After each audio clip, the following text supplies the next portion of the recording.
Hi guys! Welcome back to my YouTube channel. Good morning, good afternoon, good evening sa ating lahat. Saan man tayo sulok ng mundo. Sana ay nasa mabuti tayong kalagayan at ligtas sa anuman masamang kapahamakan. At bago ang lahat, shoutout muna tayo sa founder ng Kalingap, Kuya Val Santos Matubang at Edna Vlogs, Kalingap Robbie, syempre kay Jack Matubang. At sa lahat ng mga sponsor na walang sawa tumulong sa mga nangangailangan, more blessing to come. At syempre, shoutout ako sa aking strikers team. Nandyan si Ermagalo Mix Vlog, si Lina Barbusa, Cel TVPH, Hayat's Mix Vlog, si Speak si Lixie, and Banat Bagsik. Shoutout sa ating team. At syempre, shoutout ako sa aking mga kaibigan. Nandyan si Tita Tiny Fall. Salamat Tita Tiny Fall sa lagi ka support kay Banat Bagsik, Tita Lydia, and si Speak si Lixie. At iba pa, shoutout pala dyan kay Ate Kriste. Shout out dyan at Langga, Rochelle, and Dudong. At sa lahat ng mga angels. Ayan. Mayroon tayo dito reaction video. Alam nyo naman, ako ay nagbakasyon ng 2 buwan. At ako ay hindi ako nag-active sa social media dahil syempre, priority natin ang ating pamilya.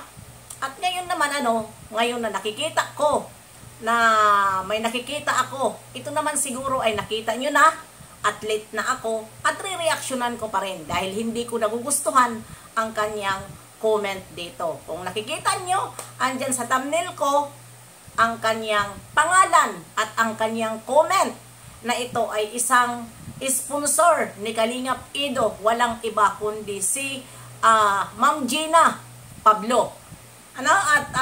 Yun lang naman, Ma'am Gina, hindi naman kita dito re-reactionan ng tudong bonggang-bongga, kundi ipinadama ko lang sa iyo na isa kang sponsor at alam ko na big sponsor ka dito kay Kalingap Ido. Congratulations sa iyo at nakakatulong ka sa mga taong nangangailangan. Pero dito sa comment mo ay hindi ko nagustuhan. Hindi lang parang, ito ay wala kang gusto kay Bibi Beyonce dyan sa comment mo. Ito lang naman ang masasabi ko. Ilang beses ko ba sinasabi kung hindi ko kahit ka-sponsor or ayaw mo sa isang beneficiary o ayaw mo sa isang love team, ay huwag ka na lang po mag-comment dahil ikaw ay isa kang kinikilalang sponsor dito kay Kalingap Ido. At iginagalang namin si Kalingap Ido dahil si Kalingap Ido ay wala po yan damage sa Kalingap. Yun. Dito naman sa comment mo kay Bibi Beyonce, ay kahit ako, hindi ko nagustuhan. Dahil sponsor ka ni Kalingap Ido at si Bibi Beyonce ay kalab team ni Kalingap Ido. Magtataka tayo, kung ang kinukomment mo na yan, na kinukontra mo, si Bibi Beyonce, dahil isa kang sponsor ni Kalingap Ido, nag-uusap kayo ni Kalingap Ido. Imposible hindi kayo nag-uusap, nagpapadala ka ng mga package. Diba? Dahil hindi naman masama na mag-usap kayo dahil pwede naman talaga kayo mag-usap dahil sponsor ka. At charity vlogger, si Kalingap Ido. Ang bawal lang naman dito makipag-usap sa sponsor ang mga beneficiaries at angels. Yun lang naman ang protocol ng Kalingap. Pero kung nakikipag-usap kayo doon sa mga charity vlogger tulad kay Kalingap Ido o sino pa man dyan, ay labas na po dyan. Wala po yan protocol. Pwede yun makipag-usap. Pero sana naman hindi ka nag-comment ng ganon dahil masasaktan ang mga follower ni Bibi Beyonce. Diba? Maraming nagmamahal kay Bibi Beyonce. Kaya, ano pa ba ang masasabi natin sa bata na yan? Si Bibi Beyonce ba, kapag ina-upload ni Kalingap Rob o ni-interview, may naririnig ba tayo na paawa ipik sa mga sponsor? May naririnig ba tayo na nagko-complain siya, nagpaparinig siya na ganito? Ang naririnig natin sa kanya ay puro lang pasalamat. At wala siyang dinadaldal na iba. Dahil nakita naman natin pag humarap sa kamera, di ba lumilingon pa? Mula noon hanggang ngayon, yan ang ugali ni Bibi Beyonce. Kapag kinakausap siya, lumilingon. Bakit? Nahihiya, hindi pa siya sanay. Kahit matagal na siya na binablog ni Kalinga Prab, hindi pa siya sanay. At ibig sabihin, hindi siya, nahihiya siya makipag-usap sa mga tao. At kung nakikita natin, hindi ba, si Bibi Beyonce, kung saan siya nakaupo, doon lang siya nakaupo.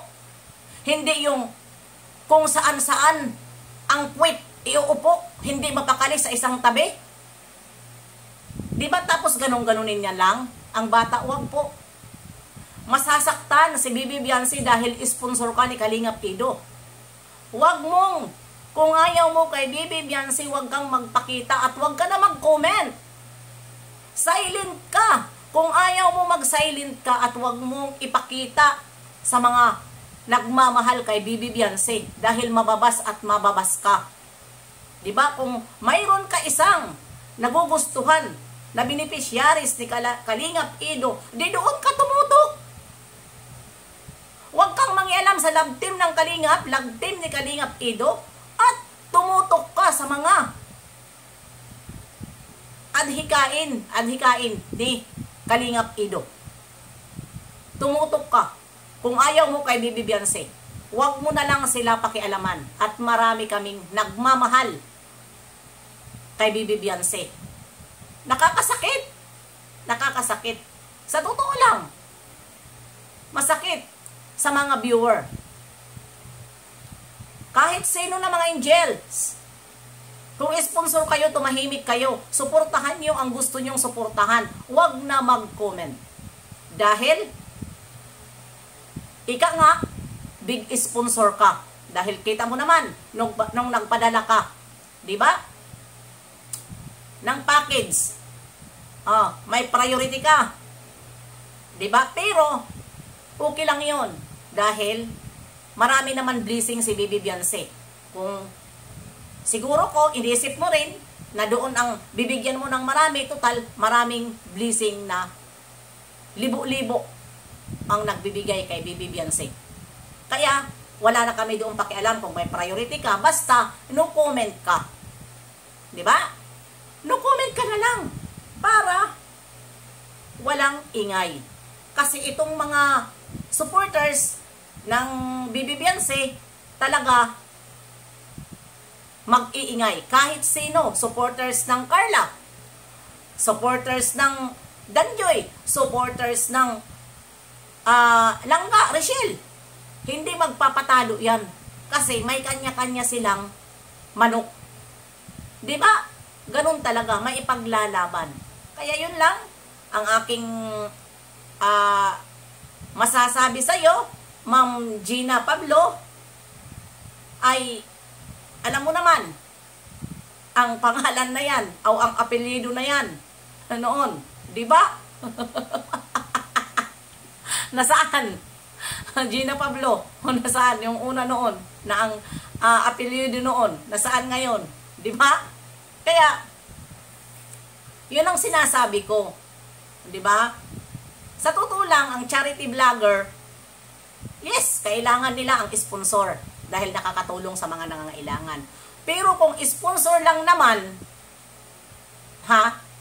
na gagawa ng channel, tapos yung channel nila, hindi daw nila kailangan. Hindi naman daw nila yung kailangan, Hindi sa ano, hindi naman lahat, hindi nila kailangan. Nag-channel pala sila, para kung mayroon sila ibibigay na kunting bagay doon sa itutulong nila, isusumbat nila sa channel nila. Real talk, mayroon dyan. Diba? Isusumbat nila sa channel nila na ganito ang aking binigyan, ganito si Esperdona, Poncio Pilato, nagbigay ako ng ganyan. Diba? Yun ang channel nila. Kasi nga, sabi nila, sponsor sila, hindi na nila kailangan at mapipira sila, hindi na nila kailangan ang revenue. Ang kailangan nila, chismisan sa channel nila at mayroon sila mapagsalitaan sa mga binibigyan nila na doon nila isusumbat ang lahat na ibinigay nila. Ganun lang yon. Kaya bato-bato sa langit, ang tamaan ay huwag magalit. Bibi Beyonce, support po, Langga Richelle, Danjoy, at iba pa. At syempre, si Bibi Carla. Bye-bye! See you next live and upload. God bless sa ating lahat.